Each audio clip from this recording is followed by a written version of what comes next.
На Абаза ТВ время новостей. В студии Рустам Зантария. Здравствуйте. Начнем с мировой политики. 19 марта 175 российских военных вернулись с подконтрольной Киеву территории.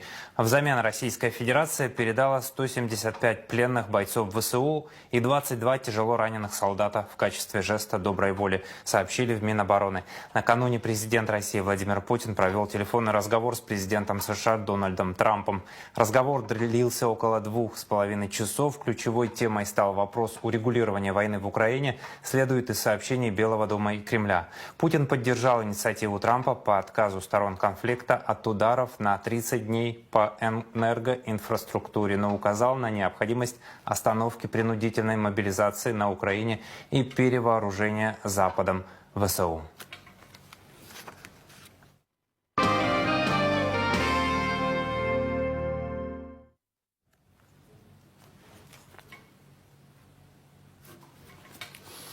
Новости Народного собрания. Комитет по государственно-правовой политике рекомендует утвердить кандидатуры 6 судей. В заседании комитета 19 марта, которое провел его председатель Дауд Хутаба, приняли участие спикер Лаша Ашуба и депутаты парламента. В рамках повестки дня заседания депутаты рассмотрели проекты постановлений об избрании на должность председателя Гагарского районного суда Аргун Асиды Васильевны, об избрании на должность председателя Гудаутского районного суда Чанба Людмилы Павловны, об избрании на должность председателя Сухумского районного суда Язычба Кристины Романовны, об избрании на должность председателя Гулрыбского районного суда Ануа Марины Спиридоновны, об избрании на должность председателя Галского районного суда Ласурия Камы Нурьевны, об избрании на должность судьи Тпарчалского районного суда Ахуба Кристины Робертовны. Комитет принял решение рекомендовать парламенту на ближайшем заседании сессии утвердить данные кандидатуры на соответствующие должности. Информация правоохранителей: в качестве обвиняемой в совершении тайного хищения чужого имущества в особо крупном размере привлечена жительница Московской области Смирнова Мария Александровна, 1990 года рождения, временно проживающая в городе Сухум. Расследование уголовного дела, возбужденного в отношении обвиняемой по признакам состава преступления, предусмотренного пунктом Б части 4 статьи 155 УК Республики, проводит Следственный отдел УВД по городу Сухум. На время предварительного следствия гражданка Смирнова санкционирована к содержанию под стражей. Государственный комитет по связи, массовым коммуникациям и цифровому развитию предупреждает жителей и гостей Абхазии о возросшей активности мошенников, использующих современные технологии для обмана граждан. Злоумышленники применяют различные методы, включая телефонные звонки и СМС-сообщения, использование искусственного интеллекта, поддельные видеозвонки. Госкомсвязи Абхазии рекомендует: никогда не сообщайте свои личные данные, пароли, коды доступа и реквизиты банковских карт по телефону, в сообщениях или через мессенджеры. Не переходите по подозрительным ссылкам, присланным в СМС или сообщениях. Если вам звонят или пишут якобы от имени банка или государственного органа, завершите разговор и перезвоните по официальному номеру, указанному на сайте организации. Будьте осторожны с видеозвонками от незнакомых людей или подозрительных аккаунтов. Если вы получили подозрительное сообщение или звонок, сообщите об этом в правоохранительные органы или службу поддержки вашего банка. Помните, ни один официальный орган или банк не будет требовать от вас перевода денег или передачи личных данных по телефону или через сообщение. Помните, мошенники постоянно совершенствуют свои методы, но ваша бдительность – лучшая защита от обмана. Более 1100 дел на сумму 543 миллиона рублей возбудила служба судебных исполнителей Абхазии в 2024 году. В основном дела касаются взыскания штрафов, долгов по кредитам, возмещения ущерба, рассказал в интервью «Радио Спутник» замглавы службы Сандро Гадлия. При этом в прошлом году взыскано было всего 190 миллионов рублей. Это связано с тем, что многие дела, например, об алиментах, носят долгосрочный характер. 3 аппарата для майнинга были обнаружены и изъяты абхазскими таможенниками на пункте пропуска ПСОУ, сообщает ГТК Абхазии. Запрещенное к ввозу оборудование для добычи криптовалют нашли в сумке гражданина Абхазии Смайлова. Возбуждено административное дело.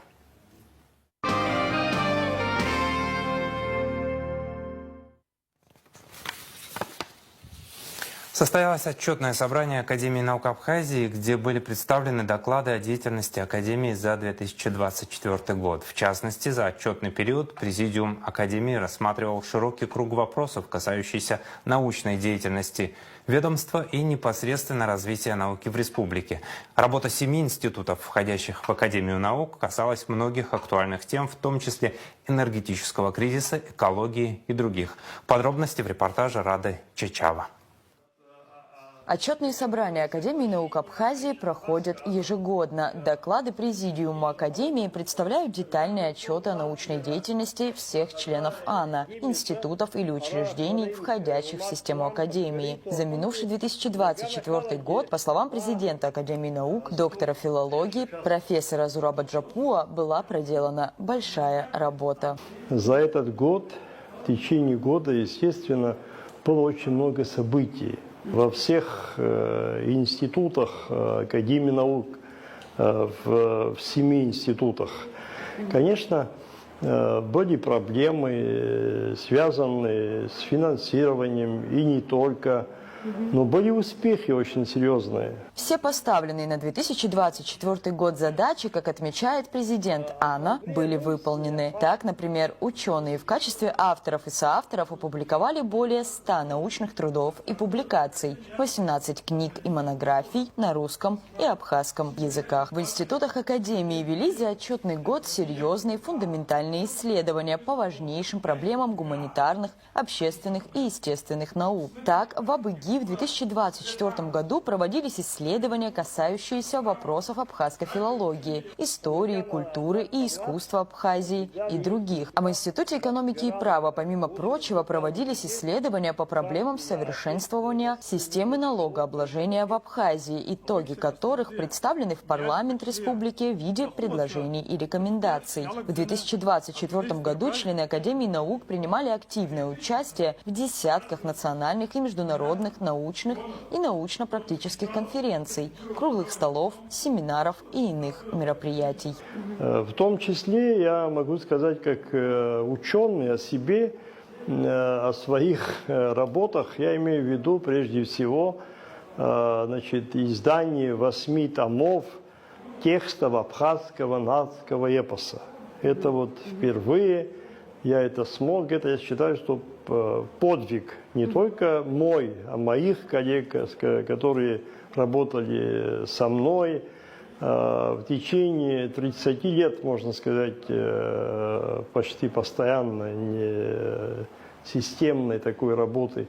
Исследования и научные работы проводились в том числе и по актуальным вопросам экологии, например, глобальных изменений климата и их локального влияния на Абхазию, исследования морской среды и водных объектов республики и другие. Благодаря активному участию ученых в международных мероприятиях Академия расширяет географию деятельности, представляя сферу науки Абхазии в самых разных странах и городах. И вскоре также ожидается подписание соглашения с Российской Академией наук. У каждого института, у каждого ученого были проведены серьезные экспедиции, научные командировки.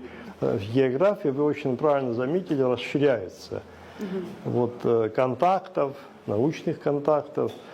Мы скорее там остались формальные какие-то вопросы. Подписываем соглашение с Российской Академией наук, с Курчатовским центром. То есть расширяются и связи научные. Согласно отчету, в институтах АНА были защищены 3 докторские и 3 кандидатские диссертации, а особое приоритетное внимание уделяется работам на абхазском языке. Рада Чечава, Тимур Гугохия, Абаза ТВ. Туризм и прогнозы. До 2,5 миллионов российских туристов могут посетить Абхазию в летний курортный сезон 2025-го, что на 18% больше, чем в прошлом году, сообщает пресс-служба Российского союза туриндустрии. Рост турпотока ожидается в том числе благодаря расширению железнодорожных перевозок из Москвы и Санкт-Петербурга в Сухум, из Туапсе и Сочи, а также за счет возобновления авиасообщения с республикой.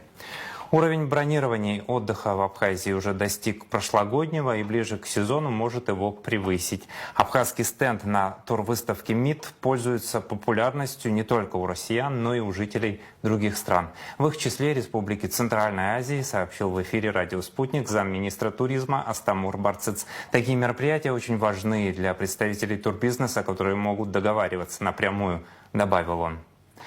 Проверки проходят во всех зонах аэровокзального комплекса 19 и 20 марта. Специалисты тестируют системы противопожарной защиты, оповещения и управления эвакуацией, а также противодымную. Такая информация появилась в телеграм-канале аэропорта Сочи. Забота о безопасности пассажиров – это наша главная задача. Помимо регулярных аварийно-спасательных учений, мы также ежеквартально проводим плановые проверки всех систем безопасности, говорится в сообщении. В аэропорту Сочи также проходят учения. В них участвуют аварийно-спасательные отряды и медицинский персонал аэропорта, а также сотрудники МЧС России. Службы спасения Сочи и скорой помощи. 18 марта они отрабатывали навыки тушения пожара. Банк Абхазии выпустил новую памятную монету Диаскуриада. Она сделана из стали с латунным покрытием, весит примерно 5 граммов. Тираж 100 тысяч экземпляров. На реверсе изображена медная монета древней Диаскуриады. Дихалк, шапки братьев Диаскуров, отправившихся за золотым руном и шестиконечной звезды. На аверсе герб Абхазии и номинал 1 апсар. Художник Батал Джапуа. Главный спортивный анонс сезона. Новый футбольный сезон в Абхазии откроется в четверг, 20 марта, матчем за суперкубок между Ачимчирским Эрцах и Сухумским Нартом. Игра начнется в 17:00 на столичном стадионе «Динамо». Напомним, прошлый сезон завершился победой Нарта в чемпионате по футболу, а Эрцах завоевал Кубок страны. Инал Хурхумал стал победителем первенства Южного федерального округа России по боксу, проходившего в городе Майкоп. В турнире участвовали 142 спортсмена в возрасте 15-16 лет со всего ЮФО. Эта победа дает Иналу возможность принять участие в первенстве России по боксу, которое состоится с 19 по 29 июня в Сыктывкаре. Инал Хурхумал тренируется под руководством тренера по боксу Беслана Адлиба. Сейчас о погоде.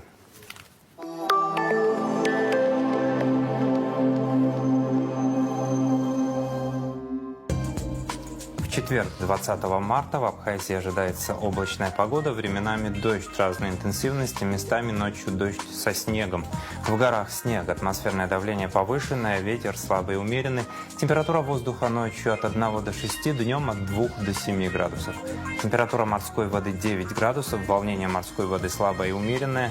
Относительная влажность воздуха от 60 до 90%.